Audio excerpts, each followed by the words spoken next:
What's going on? What's going on? What is going on? What's up? It's your boy Smooth Blaze. You know it's Marty Mar. Man, welcome to episode 3 of Real, Raw, and Rational. Come on, man. Shoot, let's get it. Before we get into this video, please make sure you like, comment, and subscribe to our channel. Also, hit that notification bell so you will not miss one video, and select all. Make sure you do that. So, we're going to start off like we always do, with that good inspirational piece so we can get our spirits right before we go into this session. You gotta do it. Hey, Hebrews 11:1-6. Faith is the substance of things hoped for. It's the evidence of things not seen. And 6 says, without faith, it is impossible to please him. So let's think about that. Faith is the substance of things hoped for. You know, there's all kind of substances out there. Some are good, some are bad. We just have to think, what kind of substance do we want? Do we need something that's temporary? Or do we need something that's permanent? I don't know about you, but I need something permanent. I need something that's gonna stick. You know, when we think about food, you can either go get some fast food. You may get one meal out of it, and you may be ready for something else to eat 2 or 3 hours later. Or you can go to the store and you can come home, make you a home cooked meal, and that's some food that's gonna stick to your ribs. And that's what we have to think about with faith. Faith is something that we need. It's something that we have to stick to. It's something that we have to hold on to. It's something that we have to keep believing in. We have to keep believing in God, trusting in God, and keep hoping that everything that we're looking for is going to happen, that our vision is going to come to pass. He said it's the substance of things hoped for. When you don't have anything else, you have to have some hope. When it doesn't seem like anything else is working out in your life, you have to have some hope. And then lastly, it says that without faith, it's impossible to please God. God operates in faith. He doesn't operate in the flesh like we do. He operates in the spirit. We operate off of what we see with our physical eye. But he operates off of the spirit. We have to understand the spirit. We have to understand spiritual things. And we have to make sure that our faith is secured. We have to make sure that we always believe, that we always hope. And most of all, keep your faith in God. Man, you dropping some niggas out here, man. We have to keep our faith. We have to keep the faith. When I think about faith and I think about substance, in order for us to really understand what the substance really is, it's got to be the Holy Spirit within us. So if we have the Holy Spirit within us, we are the light, not only of the world, but are the beacon to get to God. That's right. So at the end of the day, we go through Jesus to get to God. However, he knows us because he knows what he put within us when we first were born. Greater is he that is in me than he that is in the world. And what's beautiful about it is the fact that he gives us an opportunity and a choice to choose us. He don't force us to do anything, which is beautiful. That's how you know if a person's going to do something wholeheartedly. Just like you're in a relationship or a friendship with somebody, you make the decision to commit to that person versus not committing. You make the decision to step away from them. But in all things, he'll give us free will. But even though we may not see how things will turn out, you could be owing $90,000, $80,000 in debt. You don't know how you're going to pay it. But all of a sudden, 3 days later, bill is paid off somehow. That's right. So never lose faith because you don't see it. Because at the end of the day, if you can believe in God and you ain't never seen him day in your life, you should be able to believe that everything on this earth is his. Yeah. So keep that in mind. The earth is his and the fullness thereof. Believe it. No doubt. Yeah. So I'm so glad we got our spirits full once again, as Definitely. usual, business as usual.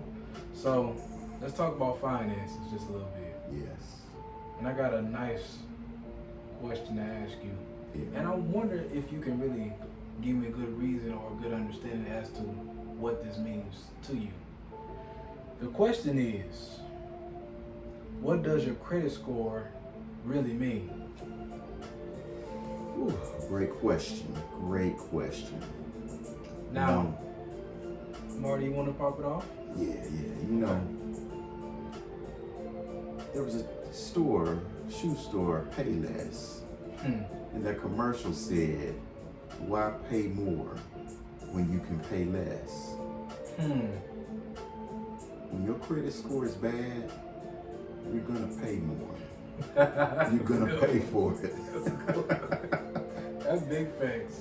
And when your credit score is great, when it's excellent, you're gonna pay less. You know, think about your interest rate when you go get a car. You got some bad credit, you might pay a 18% interest rate on that car. But if you have good credit, it can be anywhere from 0 to 3%. Right. You know, and you also have to think about the kind of vehicle, the year, the mileage on the vehicle. You know, someone with a brand new car, 0 miles, with great credit, may be paying less than you. Right. And you got a 2004 something with almost 200,000 miles on it that you've purchased from a lot that isn't really just a reputable lot. You know, so I mean, you're gonna pay more even with a home. You know, again, the interest rate, even with car insurance. Most car insurance companies now, they're gonna pull your credit, give you what's called an insurance score based on your credit. So that's important. And then you got to think about the perks of having good credit. Right. I have a card right now that I get airline miles every time I purchase something. I'm building airline miles to where I can take a free flight somewhere.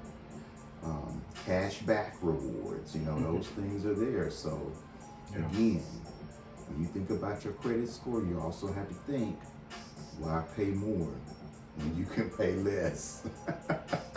If you find out you want to be a Payless representative, marketer,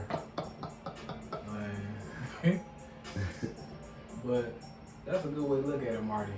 But from Smooth Blaze perspective, the real meaning of credit is the only thing that it proves is how well or how not well you are with paying off something that you owe. That's right. That's the only thing that it measures. You can have a grandmother or somebody, an elder person, have an 800 credit score.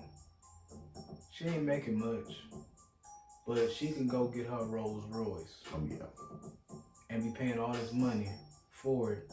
Interest might not be good. I mean, interest might be cool, but overall, she can't really afford it. So the idea is to use credit the right way, meaning stay within 30% or 10% of whatever your balance is. This way, you'll keep yourself out of the danger zone. Shout out to Kevin Samuels. But you have to realize this. It's a game. The longer you stay in with that credit card, and after those 15 to 18 months are up, when that interest kick in, they got you trapped. Oh yeah. They bank on you for that. I'm a witness. I'm definitely going through it now with my Capital One. They got me in a crunch hole. But at the end of the day, I'm going to get it paid off. Don't worry about it. But at the same time, don't be an idiot or make a fool out of yourself like I did and put yourself in more harm than help in the future. So just keep in mind that how you move with your credit matters. And that's another thing too, because that's who I started out with when I started rebuilding my credit was Capital One. Yep. Got me a secured card. Mm-hmm. And it was easy to get. Right. And then they offered me a Journey card. Uh-huh. It was easy to get, so I got it. Yep. Then they offered me a Platinum card. Hmm. Like they say, what's in your wallet? Real talk. They money that they stealing from you. They money. Yeah. And you know, Marty, I had my first I never bought one, but I've had my first experience seeing an actual black card. Oh, wow. When I say it had weight, literally, Wow. like it was heavy. Mm-hmm. And I asked, because one of my fraternity brothers was saying, like, man, bro, I said, I want to get one. He said, you sure you want one? I'm like, what you mean am I sure? I'm like, yeah. Oh, yeah. And he told me straight up, look, if I spend $1,000 this month on a purchase, on whatever purchase for this month, that next month I have to pay the entire $1,000 that next month. And I said, oh, I thought you could do it. Yeah, you could do it in increments, but they want it all as a whole completely. Say, this is how much you owe. You put $5,000, you spend $5,000, we want that $5,000 next pay period. Wow. So it made me think to myself, like, this ain't worth what I thought it was. Yeah. And my thing is, one rule that I've used for myself, let's say I got $1,000 in my savings, hypothetically speaking. If that's all I got in my savings, I'm not spending more than $1,000 on any card. Oh, yeah. So at the end of the day, if I know if I gotta pay it all the way off, I can use the money in my savings, drop it on there, and I ain't got nothing to worry about, and just build back up my savings. And if I'm not mistaken, I believe the black card has almost a $500 annual fee attached to it as well. I think it is a fee, but I can't remember how much. Yeah. And that's something that people have to be leery of too, is that annual fee. I'm glad you mentioned that. Yeah. Some cards will come with a fee. You have to make sure that you read that fine print because it looks good. You apply for it. They offer it to you. You're so excited to get it because you got approved. But make sure that you read that fine print. Big facts. Yeah. Oh, I forgot this. How you let me forget this, Marty? The thing is, anybody that got a business, if you get you a business credit, they're going to have an annual fee that you have to pay every year. Oh, yeah. It may be every month, it might be every year. So you always have to keep that in mind. That how well your personal credit will determine how well your business credit going to be and whether they're going to give you anything for it. But you gotta show proof of that you're making money from your business in order to get access to any of that. That's right. That's the only catch. So, since we dropping knowledge on these finances, let's get to figure out what in the world is going on in this country, because this is driving me nuts. With Russia and Ukraine, this is some foolishness. It is. Man. So, Marty, let me ask you this. What does it mean if Russia takes complete control over Ukraine? What does that look like? I thought about this, and it basically looks like they can do whatever they want to do. We got that country, let's go get another one. Right. Then let's go get another one. So it's something that needs to be contained immediately, or it makes them look like a superpower. Like, we can take Ukraine. Let's go get somebody else. Let's go take another country. So it's something that needs to be taken care of. It's something that needs to be contained immediately. Let's not let this keep going on. And also, how does it affect internal affairs? Because at the end of the day, it wasn't like a real issue. I've been reading that they've been at odds with each other for 14 plus years. Oh, yeah.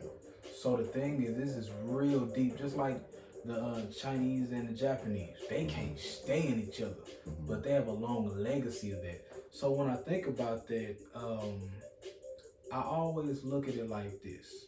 Before, they had the Soviet Union back in the day. So I look at it as a way to reunite that self-union and make sure this dictatorship takes over. Because let's just keep it honest, keep it G. President Trump loved Putin. Oh yeah, he did. Always spoke about Putin, All Putin, the time. Putin, Putin. Yeah. He loved it. So he took his style and tried to bring it to a democracy and didn't work. Yeah. So I'm just trying to see like what can happen once they, let's say hypothetically it does happen. What happens to the country and the people that of Ukraine? Hey, Putin has control. I mean, it'll be his law. It'll be his way. Yeah. He's able to dictate what their lifestyle will be, how their government will be. He'll have ownership. Man, and then I realized overseas the gas prices crunk up high as I don't know what. Oh yeah. Like $500, $700 per gallon. Yeah. It seems like any war or any rumor of war, those prices are gonna shoot up. Just got gas the other day, just filled up the other day. That's another thing. Keep your gas tanks filled up. Please.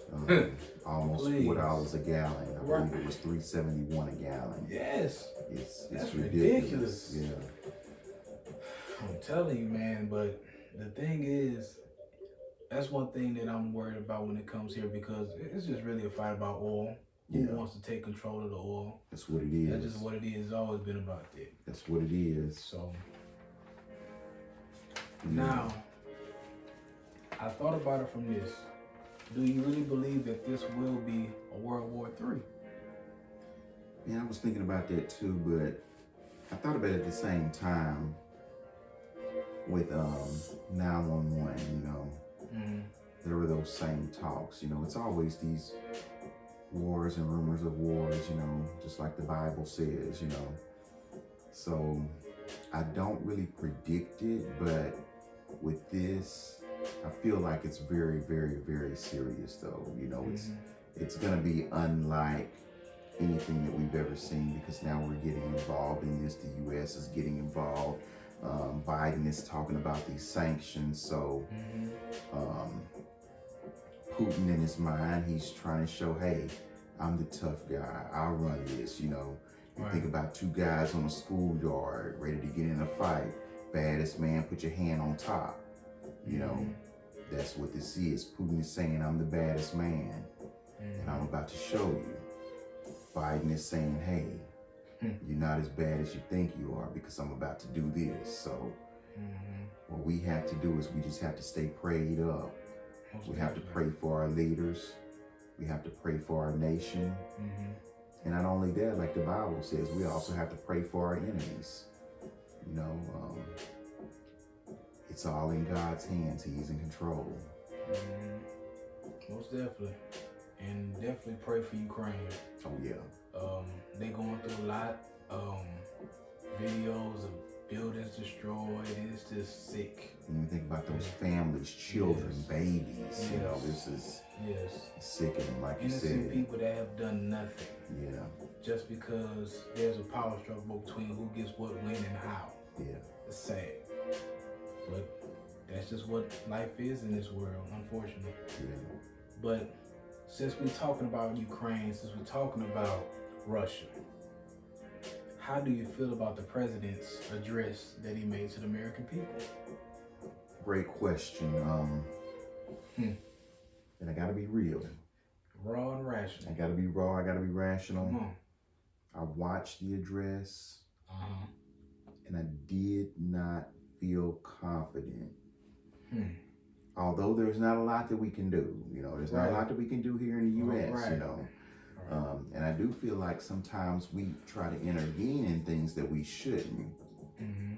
The address that Biden gave, and let me just be real raw. I'm gonna just be real raw. I'm gonna be real raw. I have not felt confident with this whole administration as a whole. Okay.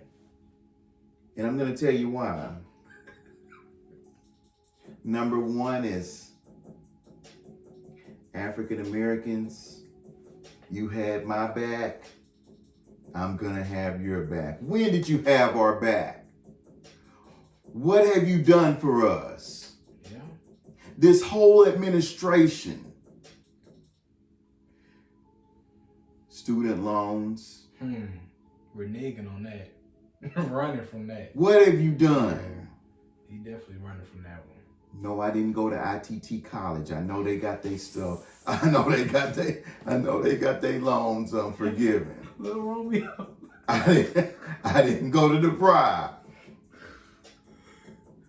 Oh, I didn't go to ITT Tech. But I got a degree, not only one degree, not only 2 degrees, I got 4. And I feel like if you got a degree from wherever you went, your loan debt should be forgiven. Yes, Lord. We have to have that piece of paper just to get a piece of a career in this country. Preach. Come on, young Dolph. Preach. Yeah. To pay our bills, to pay our taxes. That's facts. We have to have that piece of paper, and you know we have to have that piece of paper. So what do? You take advantage. No. We're not going to give you affordable college. Let's make college to where they'll have to take out loans to pay for it. $300, $400, $500 per credit hour. Right. It's ridiculous. And I know that happened before this administration. But when you got in there, what did you say? And you said it's going to forgive a nice portion of it. I remember that. What did you say? This administration, I just don't have the confidence, Smooth. I have not ever since the first week, the first month. Well, look at it like this, Marty. We know my boy Joe. I can't look at it any other way. You know my boy Joe is in his 70s, going on 8. He is, man. I don't want him to have no stroke over no bull. And my thing is like, one word that came to me when he was speaking was very passive. I wasn't expecting him to be as passive as I've seen him before. Yes. It was no conviction in his tone, in his delivery, nothing. He seemed irritated. He did. But I understood why he was irritated, because some of the reporters were asking dumb questions. And this is another question that I have. Smooth. What's going on? After some of the things that he said, it's like he gave this laugh, Yeah, he did. What is going on? What is that? He started smiling, then walked off. What is that? Is and we know he's old. Yes, you got that man old, man. Can he do the job? Man, look, we got a good backup. I'm not hating on you, Biden, but can you do the job? I think I still got confidence in him, man. I just think that one thing I did like what he said was the fact that we ain't gonna come for you. We gonna come for your soldiers, but we gonna get your economy first. Oh yeah. We gonna freeze your banks. When he said that, I was like, oh, that's some art of war type stuff. Yeah. You stop that, you completely take away the stability of Russia. So my thing is that I liked what he was saying about that. And other people saying, well, the sanctions don't work. He just put the sanction in not too long ago. Yeah. You're not going to see the effects of it until maybe weeks later. Yeah. But the thing is I know that he going to send troops in. They probably already there anyway. He probably ain't saying nothing. But they're over there, and they're going to stand with Ukraine. That's true. You know, they have, Ukraine has allies. So I'm not really concerned with it. So the thing is, I feel like Putin is like a bully. He is. He definitely wants to pick on somebody that ain't really bothering nobody, just to make them feel better about yourself. Because honestly, you definitely wouldn't come to US with that foolishness. No, definitely. You get murked on. You wouldn't have made it in the water. You wouldn't have made it in the air. I mean, you wouldn't have made it. Period. That's right. So at the end of the day, you trying to win a battle it's just pitiful. It's pitiful. That's right. So it's just sad, you know. It's what it is.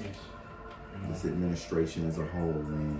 I just want to see them get it together. I mean, we need to, again, stay prayerful as a nation. You know, just pray about this thing. Pray for our leaders. Pray for our leaders. There's so many decisions now that are being made, and we just have to continue to pray. Definitely. Sometimes you will see me get dramatic on here, but at the end of the day, I'm gonna pray.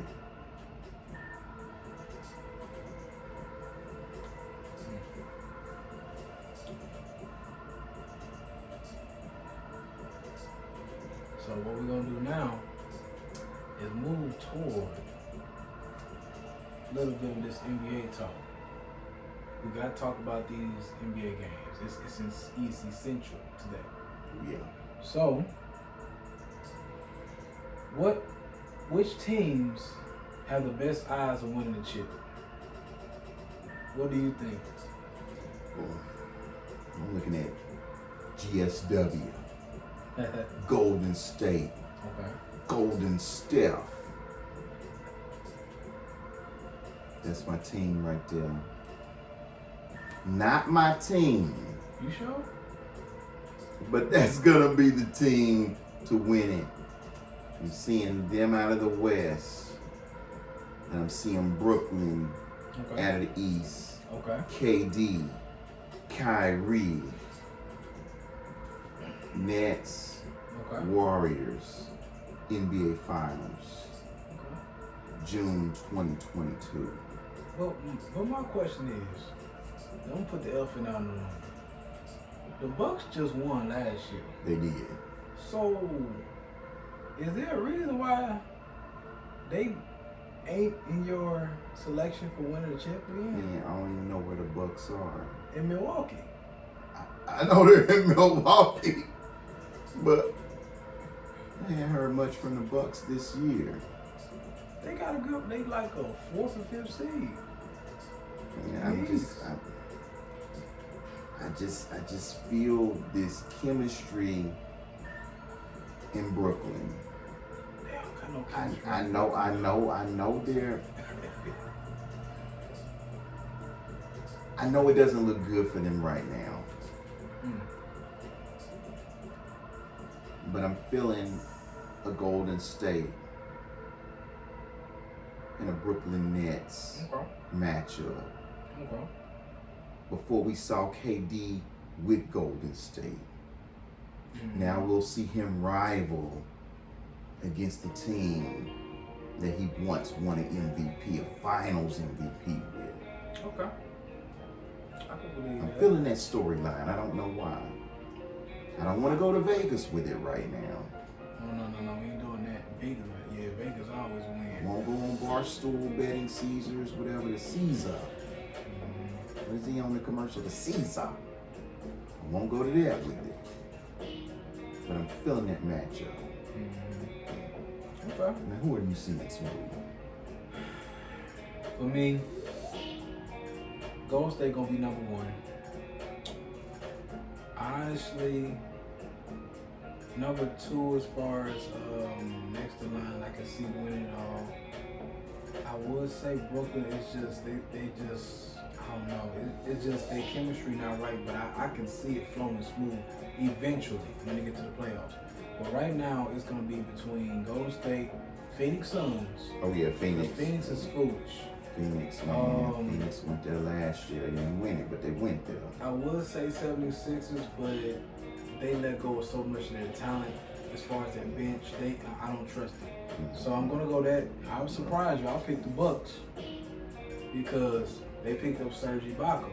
which is a major asset. Oh yeah, man. But what people don't realize is when they lost PJ Tucker last year, that was a huge loss. Yes. Because he took on the best defenders, like KD, like James. He didn't care who it was. He took them on one-on-one. A defensive threat. So I think that's going to be a hindrance for them.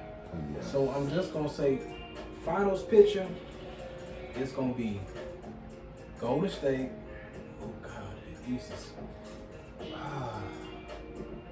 that's a hard one. But I'm forgetting the Bulls. God. And the Bulls winning without all their players hurt. Most of their players is hurt and they still win. Dang. It will be amazing to see the Bulls in the finals, but I just... The storyline ain't good enough. I just don't feel it. You know? I just say Golden State, and I'm gonna pick. I'm gonna throw you off the Bucks. The Bucks. Mm-hmm. All right. Let me say that. It would be a good matchup too. Now, we gave you Smooth Blazers list, gave you Marty Marsh's list. But we got here from this man called Stephen A. Smith, and his list concludes as follows. Number 1, Golden State. We all know that. Number 2, Phoenix Suns. I can see that. Number 3, Brooklyn Nets. I definitely understand that because, I mean, it's work. Number 4, my hometown, Milwaukee Bucks. They come with a fit of deer. And number 5, I don't understand why he chose this. I think he just have a love for going to Miami. I can't knock him for it's beautiful, but Miami Heat, that's your last one. I wouldn't have put them there. I would have put at least the Chicago Bulls because I know what to expect from them. Miami Heat, they're a good team, don't get me wrong, but they're too small. They don't have enough size. Definitely, man. I just don't see the Heat as a contender. I don't see it. Not at all.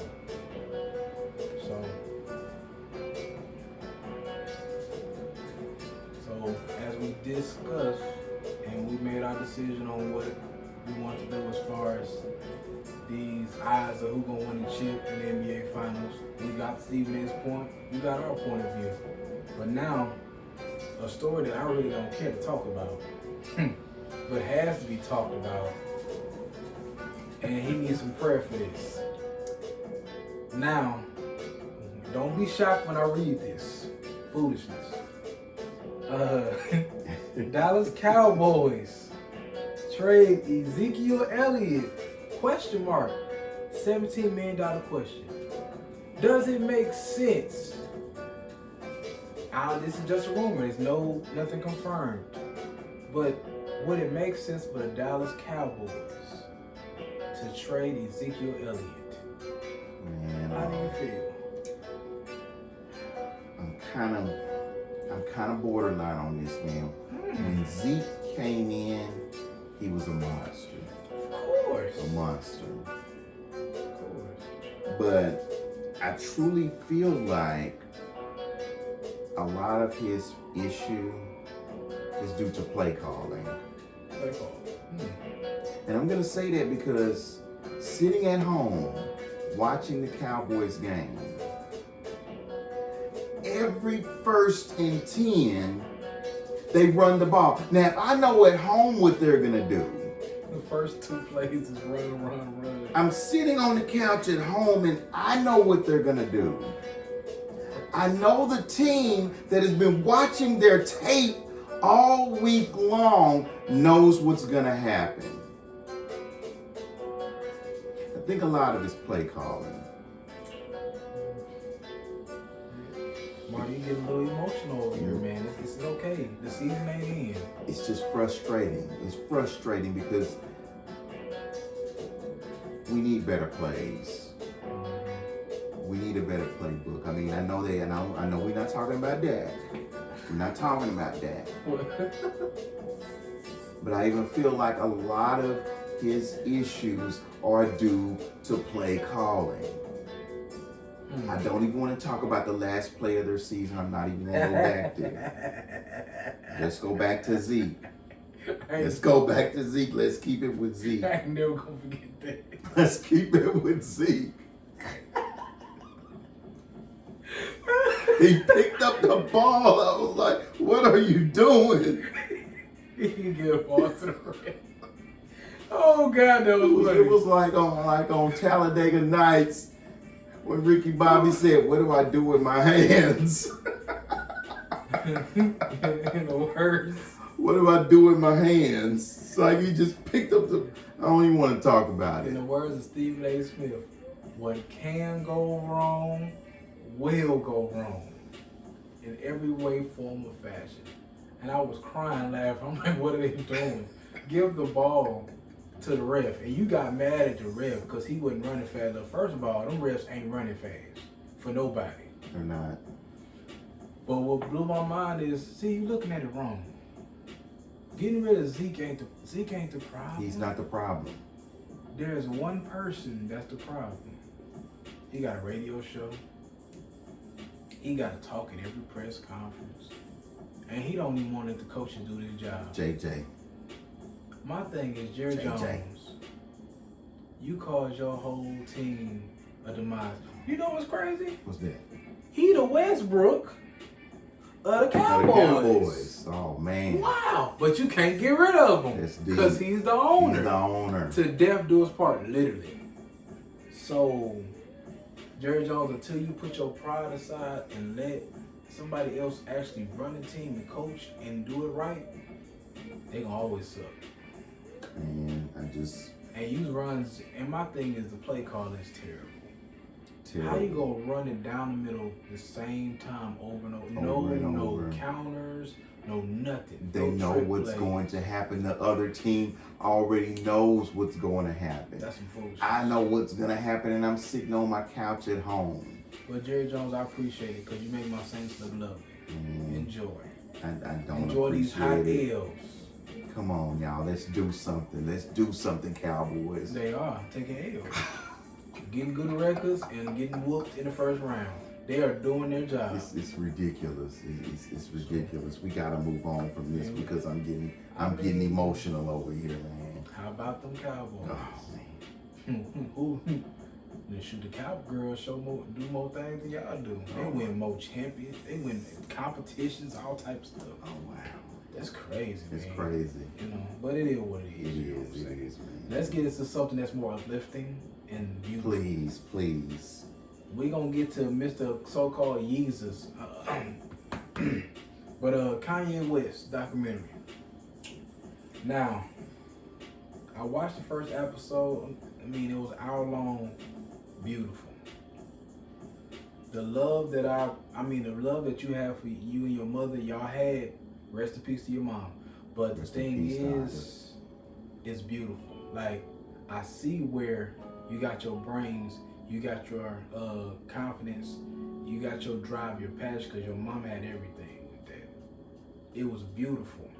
And the fact that you kept persevering when they just want to use you for your beats and not for your actual gift that you had as far as your lyrical ability. And they looked at you as like a scrub. And once they saw, just like Scarface, I remember he came with Scarface to a studio. He let him listen to a song and you went in and spit. Scarface said, damn, that's good. And just walked out. And I'm thinking to myself, like, all right, if he says it's good, that's cool, but why everybody not giving him no deal? Yeah. So I enjoyed it because I can feel it. I feel it. It's genuine, it's raw. How do you feel about it, Marty? Man, I watched both episodes that are out so far, and it's amazing. You know, it's like a story to where you can see where someone starts at and what it takes for them to get to where they're going. You know, we just talked about confidence before. This guy didn't lose his confidence. He knew what he had. His mom had put that in him. If you say you want to be the best rapper, be the best rapper. And that's what he did. And that's something that we have to take in our own lives. You know, we have to put in that work. You know, I watched where he started out with the beats. Then he started going in the studio, working on his raps, working on his rhymes, even having his whole album ready. And they kept shelving it. He couldn't get a deal. Then he finally signed with Roc Nation, or Rockefeller at that time.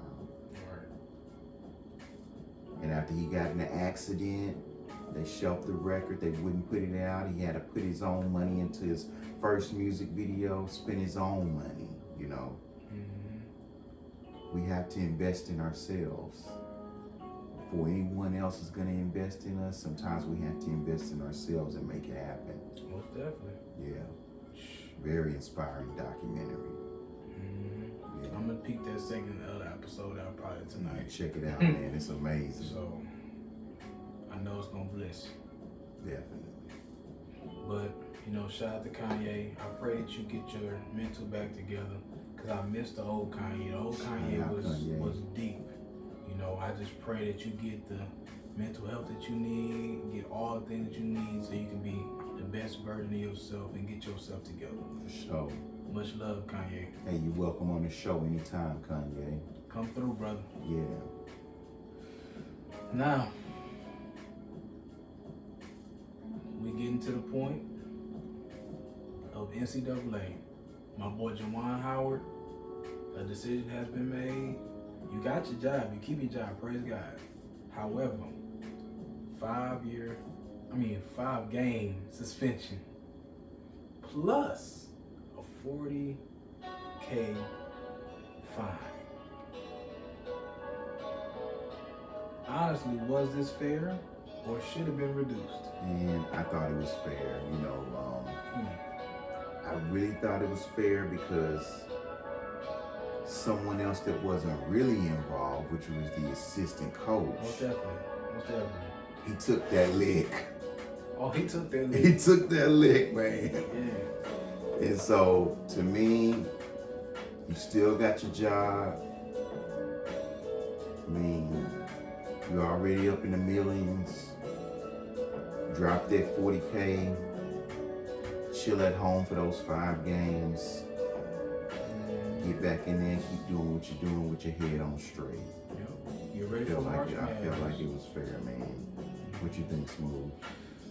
For me, I feel as if the games were warranted. I can take that, you know.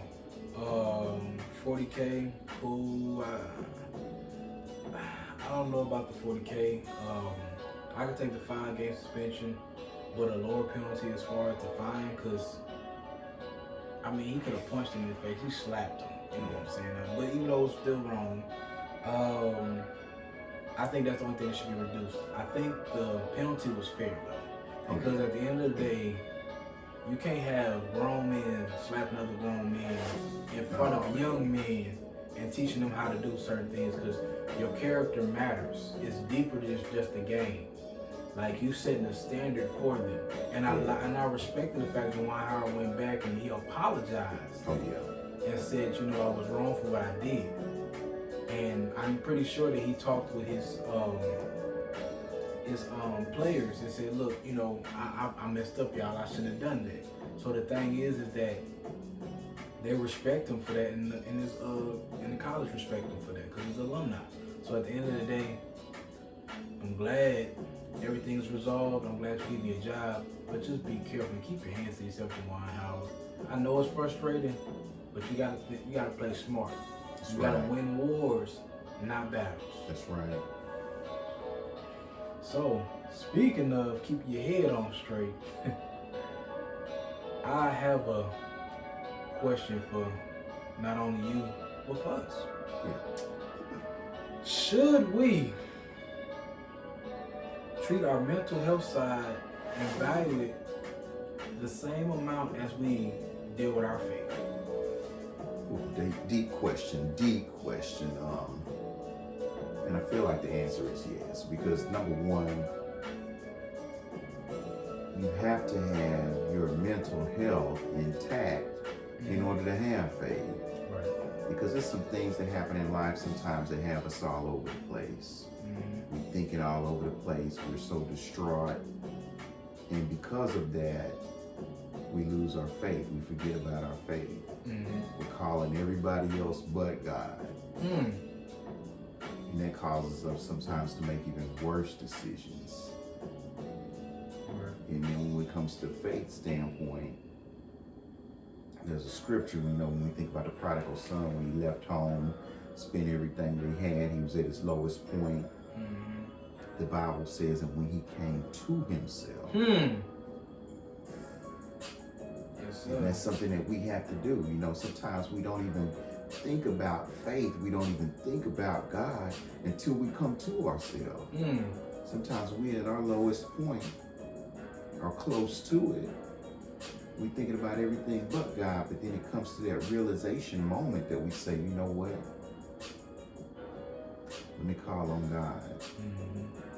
So I think it's a yes on both. You have to have your mental intact the same way you have to have your faith intact. They go hand in hand. Mm-hmm. I know for me, both sides should be balanced. Because at the end of the day, your mind controls everything. That's right. And in order for you to really be able to be the best version of yourself, you have to be able to keep your mind healthy. That's right. So the thoughts and things that you do, that you pour into your mind, it matters 10 times more, because not only pour into your mind, as it goes into your mind, it's going into your spirit. That's right. So your spirit should be something you cherish and that you hold on to with your whole heart. So having a good mind, meaning that I'm going to get counseling, I'm going to get whatever help I need, allows me to sit in a position where I'm not only thinking about what my problems that I'm going through, that I'm dealing with them and putting them in a shelf and taking accountability for things that I may have done or may have not done. So being able to accept the things I can't change and focus on the areas where I can make improvements. So when you focus on keeping this strong, just like you work on your body, keeping it in shape, like you eat properly, you keep that in shape, like you praying and going to church and ministering to people, that's a whole different level.